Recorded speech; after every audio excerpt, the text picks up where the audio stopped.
As Putin was engaged in meeting with Indian Prime Minister Narendra Modi in Moscow, Zelensky, the Ukrainian president, made headlines in Warsaw. A recently signed Ukrainian pact between Poland and Ukraine has drawn significant attention, particularly due to a provision that could potentially allow Poland to engage in air defense activities within the Ukrainian airspace. Ukrainian President Volodymyr Zelensky, during his visit to Warsaw, highlighted this aspect of the agreement.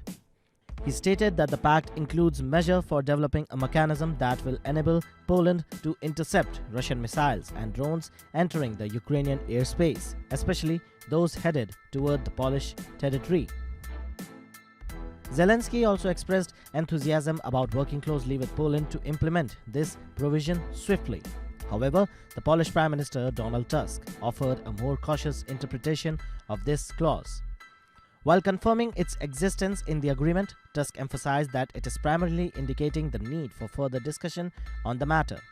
He stressed the importance of aligning such actions with NATO's collective defense framework, noting that any such operation will require the joint responsibility and approval of NATO allies. Tusk mentioned the necessity of obtaining a stamp of international solidarity before proceeding with any concrete action. This approach underscores Poland's agreement and commitment to the NATO obligations while also showing the support for Ukraine. The idea of NATO involvement in shooting down the Russian missile over Ukraine isn't new. Zelensky has been advocating for such assistance for almost a month, drawing parallel to the US and UK's support to Israel during an Iranian attack in April. However, the NATO Secretary General Jens Stoltenberg had previously ruled out any direct involvement of NATO in the conflict, stating that there are no plans to extend NATO's air defense shield to Ukraine.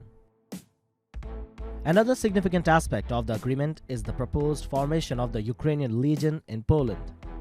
Zelensky announced that Poland will now train, raise and equip the volunteer force, with members able to sign contract with the Ukrainian armed forces. This initiative represents a new level of military cooperation between the two countries. Prime Minister Tusk, while not directly commenting on the Legion, emphasized the practical nature of the security pact. He assured that every word in the agreement carries weight and represents concrete mutual commitment rather than empty promises. The security pact between Poland and Ukraine also signifies a deepening of their bilateral relationship and potentially setting a precedent for similar agreement with other NATO members too. However, the clause allowing Poland to shoot down Russian missiles might draw ire from the Russian leadership. Subscribe to Oneindia channel and never miss an update.